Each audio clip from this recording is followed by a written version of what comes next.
देखिए, एक चीज़ हमें समझना होगा कि नरेंद्र मोदी जी ने इन 10 सालों में यानी 2 कार्यकाल बिना कांग्रेस और कुनबे के सपोर्ट और रिमोट के सुशासन के सफ़र को मजबूती के साथ आगे बढ़ाया और तीसरे कार्यकाल में प्रवेश करना है।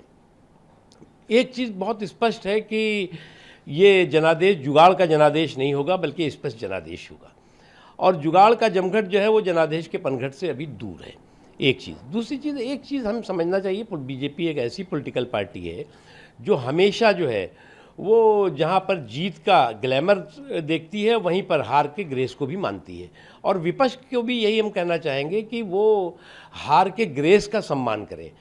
जिस तरह से उन्होंने जो है वो चुनाव के रिजल्ट से पहले जब एग्ज़िट पोल आया उसके बाद हाहाकार मचाया, पूरी तरह से पूरी की व्यवस्था को ही सवालिया निशान खड़ा कर दिया। अब जिस तरह के रुझान आ रहे हैं, जितने उनको वोट मिले, जनता वोट गिने जा रहे हैं। तो इस चुनाव में एक चीज़ और देख रहा हूँ मैं कि ये ईवीएम जो है इस कुनबे की कुटाई और पिटाई से बचने वाली है। ये हारेंगे तो, लेकिन इनकी जितनी वोट जनता ने दिया वो दिखाई पड़ रहा है।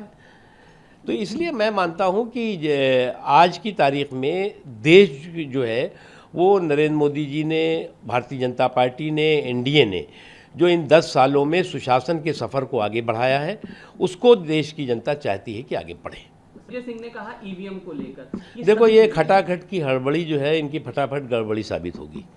अब खटाखट की हड़बड़ी अगर फटाफट गड़बड़ी साबित हो तो इस तरह का जो एक माहौल बनाने की कोशिश हुई, एक तरह से भय और हिंसा का माहौल बनाने की कोशिश हुई, दुर्भाग्यपूर्ण है। ऐसा डेमोक्रेसी में होता नहीं है। जी, आप एक सवाल आपसे बिहार से बोले तो पप्पू यादव ने कहा हम कलेक्टर और अधिकारी का सहयोग करना चाहते हैं, लेकिन मरता क्या ना करता।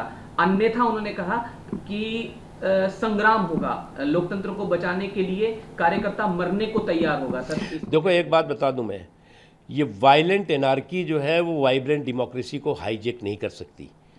जो लोग वायलेंट एनार्की के जरिए वाइब्रेंट डेमोक्रेसी को हाईजेक करने का षड्यंत्र और साजिश कर रहे हैं वो सफल नहीं होंगे। दिल्ली के आतिशी कह रही हैं कि अरविंद केजरीवाल को बीजेपी ने फर्जी तौर पर गिरफ्तार किया है। आपकी इसमें क्या बीजेपी कोई दरोगा है, पुलिस है, एसपी है, कमिश्नर है? क्या मजाक की बातें करते हैं जी। और वो ये कहा जा रहा था कि इंडी गठबंधन में मल्लिकार्जुन खड़गे कहते हैं कि राहुल गांधी को पीएम के तौर पर देखते हैं, और तमाम चीजें जिस तरह से चल रही थी। और हालांकि अब रुझान में चीजें जो है, देखिए, मैं स्पष्ट मानता हूं कि जो जनादेश होगा वो जुगाड़ का जनादेश नहीं होगा, बल्कि स्पष्ट जनादेश होगा।